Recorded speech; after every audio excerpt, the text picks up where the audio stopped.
Okay, class, this is our third lecture, and the main topic today is databases. Databases. I have a lot of congestion, so I don't know if you can tell in my voice. Anyway, uh, let's just find the cursor here so I can, there we go. I have to click down here, and then it lets me change slides.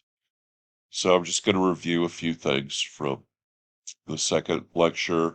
I'm going to introduce another new concept, which is lifetime value.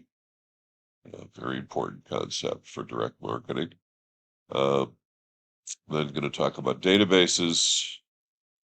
Remember, databases is one of the three components that need to be in any direct marketing program. What are the other two? Do you remember? And then we'll talk about what's due. Okay. So we, in our last class, talked about reverse engineering advertising, being able to look at the ad and come up with a plan that was used to create the ad. And you'll remember that the acronym for the copy strategy, which copy strategy that I borrowed from Procter and Gamble, an immensely successful company and terrific marketers, is Tabasco, and that stands for target, benefit, support, brand character. Those four things need to be in any ad, and then direct ads will often have a call to action. Not always. Call to action is just what is the ad telling you to do? Go to the website, go to the store, whatever. And then the offer. Direct ad always has to have an offer, which is a special incentive to act now. We also talked about the importance of using empathy to put yourself in the shoes of the target customer. So when you are evaluating any advertising, will it be effective or not, you need to imagine that you are the person that's being targeted. Okay, so that is that. We also talked quite a bit about depth of sale, which is when you have you're able to spend a lot of time with the piece of marketing communication, like an infomercial, the long form infomercials. We looked at one for pasta maker, came from another decade, probably made in the 80s. You've got a lot of time. You have 15 minutes. You may have half an hour to do a lot of selling, make a lot of points, do a lot of persuading. We looked at a direct mail piece, classic direct mail piece with an envelope, a letter, a brochure, uh, uh, a lift note, and a response device. We also looked at e-commerce website, and we looked at an example of personal selling. All four of those types of communication can have a lot of depth of sale and effectively move a customer from not being aware of a product or service to buying it. So the first four steps of the purchase funnel. And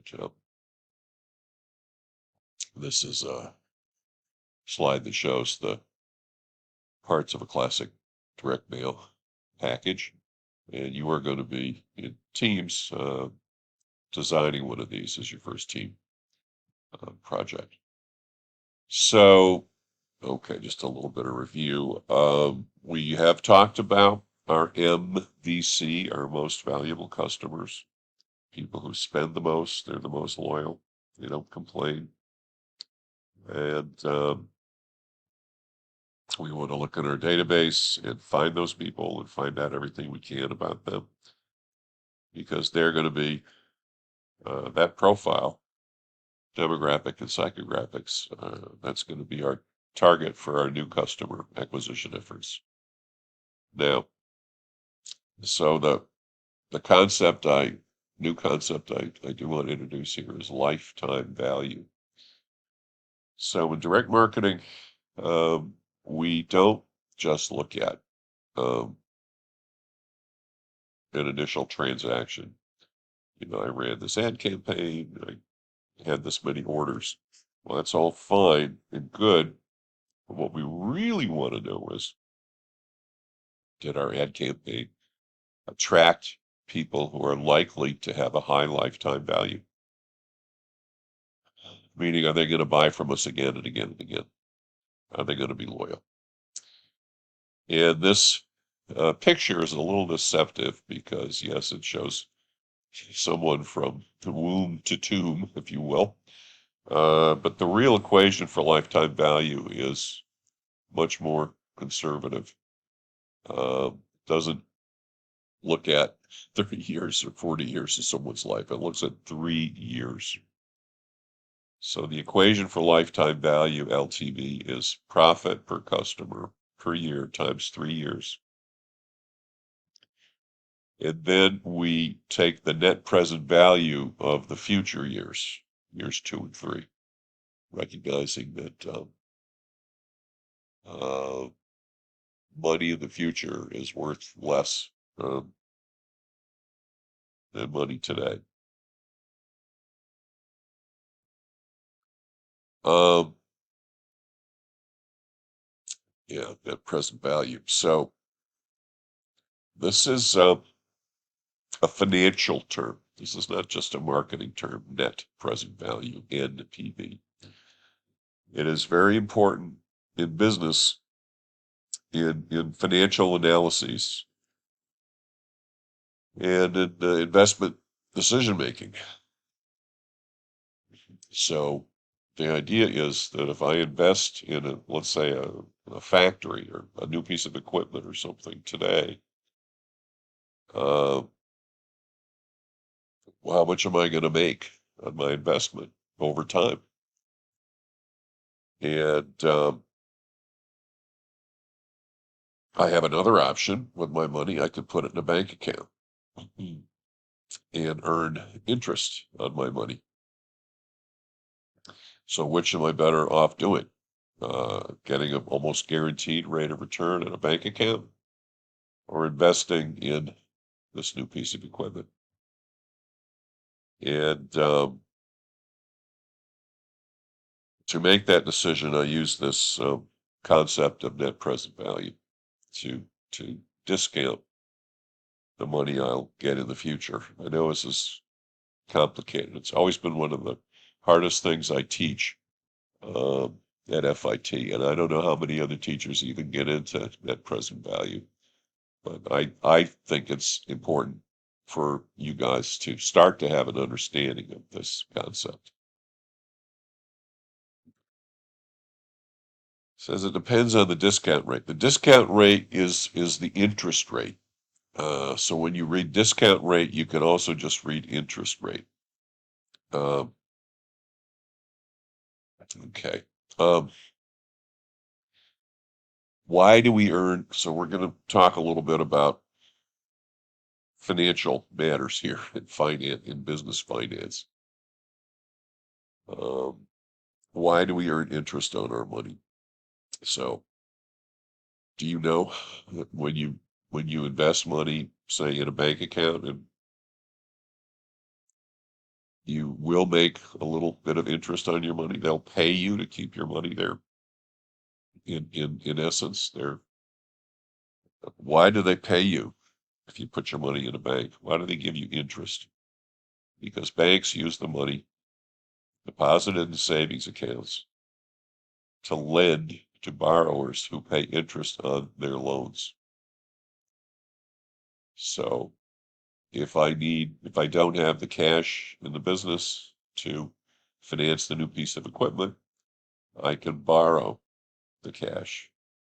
And if I borrow cash, I pay interest. Now, if I were in a classroom, I would ask everyone who has a student loan to raise his or her hand, and I would see a lot of a lot of hands. So if you have a student loan, you should be aware that even though you're not making payments on it now, you won't make payments, I think, until 6 months after you graduate. You will be paying interest for the ability to have that money. And until you pay it all back, you're going to be paying interest on the outstanding balance. um, so after paying for various costs, the banks pay money on savings deposits to attract new savers and keep the ones they have. Okay. Time value of money. The sum of money is worth more now than the same sum of money in the future. This is because money can only grow through investing, and investment delayed is an opportunity lost. Now, the formula for computing the time value of money considers the amount of money, its future value, the amount it can earn, and the time frame.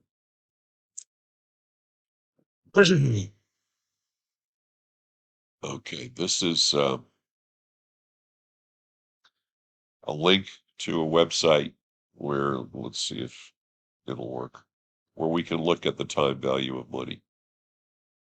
Uh, Time value of money is related to another concept called compound interest. Compound interest means if you leave your money in the savings account um, over time and you get paid certain interest, say every year, you earn 3% on your money and you leave it in the account, the savings account for 20 years, you're going to be earning interest on the interest. That's compound. That's compounding, and it can really grow. Let's see if this calculator will work for us.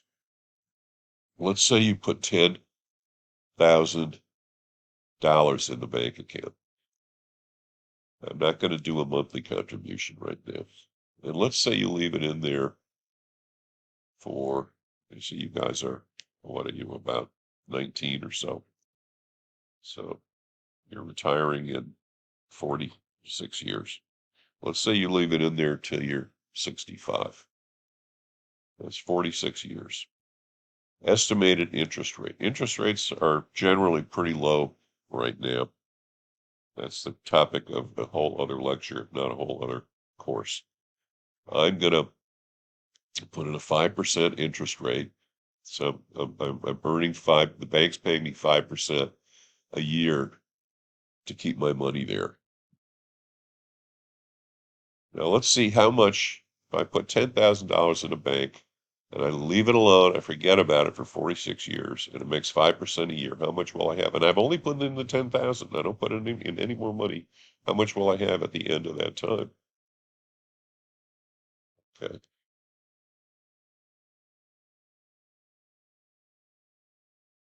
46 years, I'll have $94,342.58. I'll have 9 times my money.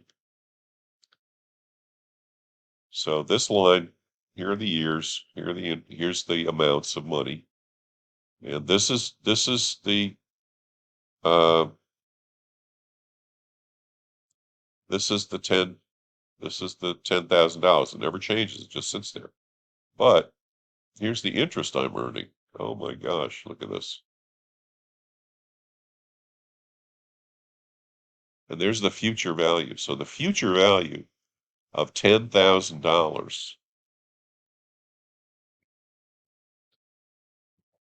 the future value of $10,000 um, invested for 46 years at 5% interest is $94,000, etc.